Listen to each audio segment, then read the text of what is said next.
Do you have any coffee? Would you like some coffee? Can I have some water? I don't have any time today. Some and any. These seem like simple words, right? Most English learners learn the basic rule. Use some in positive sentences and any in negative sentences in questions. But then things start getting confusing. Why do we say, would you like some coffee? And not any coffee? Why can someone say, can I have some help? And what's the difference between, do you have some free time? And do you have any free time? Yeah, there's a lot more going on here than grammar books usually explain. So today, we're going to look at how people really use some and any in everyday English. Welcome to another Happy English podcast coming to you from New York City. And here's your English teacher, Michael. All right, thank you, John, and thanks, everyone. It's Michael here from Happy English, and I help people speak English better.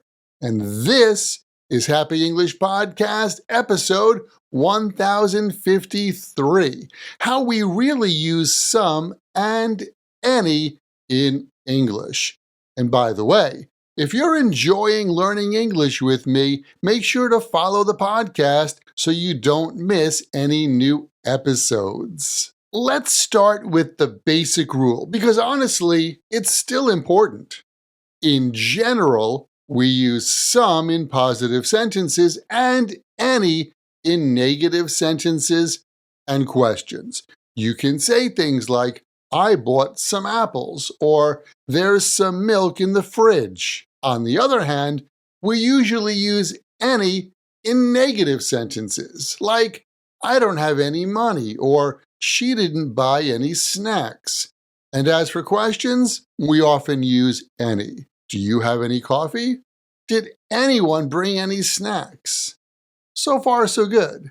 That's the textbook rule, and honestly, most of the time, that's how it works. But now, let's talk about how people actually use these words in conversation, because this is where things often get a little confusing. Let's start with some in questions.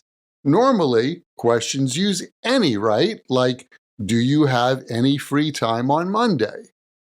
But when we think the answer will probably be a yes, or when we're offering something, we often use some in questions.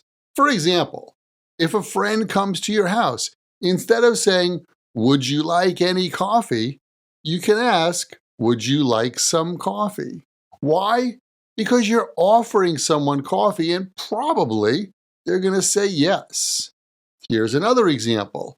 Imagine you're at dinner and you like a little bread for that olive oil. You can ask, hey, can you pass me some bread?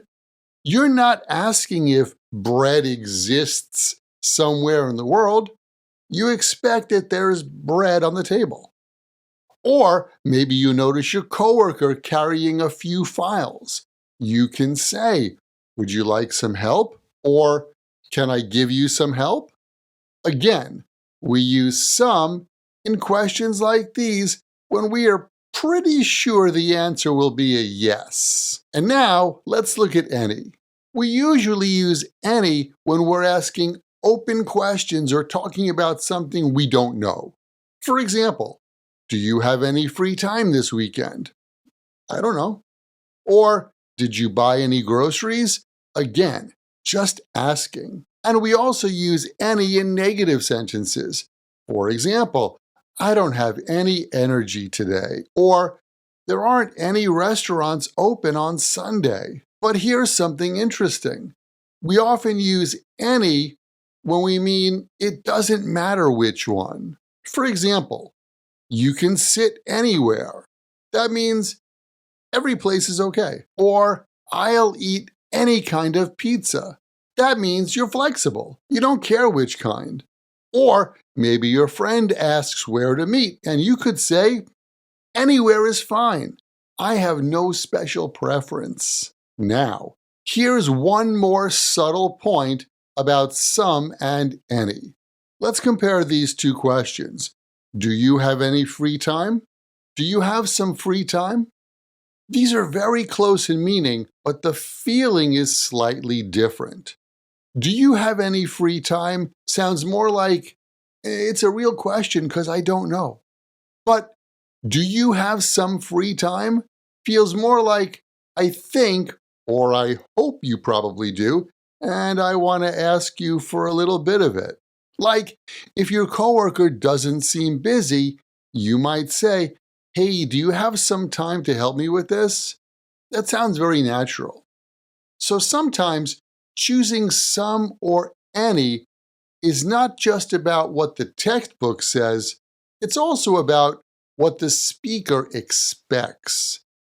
And by the way, there are lots of everyday phrases with some and any that you'll hear all the time. For example, I need some sleep, or do you have any, or anytime, which is another way to say you're welcome, or someday, meaning sometime in the future. And of course, do you have any questions?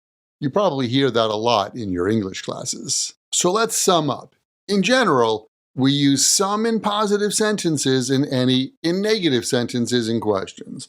And in real conversation, some often shows expectation or offers or requests, while any feels more open or uncertain. Once you start noticing this pattern, choosing the right word becomes much easier. So, this week, listen for some and any in conversations, podcasts, or TV shows. When people ask questions, ask yourself, are they expecting a yes or are they asking a genuine question? That's how you start really understanding how English works. And remember, the best way to remember English like this and any other word or phrase in English is to take that word or phrase, write it in a sentence that's true for you or true in your world, and then memorize your sentences. Hey, thanks for listening. And remember, learning another language is not easy, but it's not impossible. And I'm here to help you on your journey.